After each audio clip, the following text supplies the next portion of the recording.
Everybody, question number 24 is about for slits. It means it's about diffraction grating. It said that the change is number of slits increased, but the slit separation and the width of the slits remains unchanged.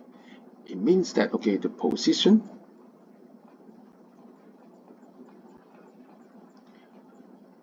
which depends on the slit separation does not change, okay? But you know, when there are more slits, the central maximum will be sharper and with a higher intensity. So the secondary and the third maxima will have a lower intensity, but the width of the central maximum drops and also its intensity increases. So the answer is A. Thank you.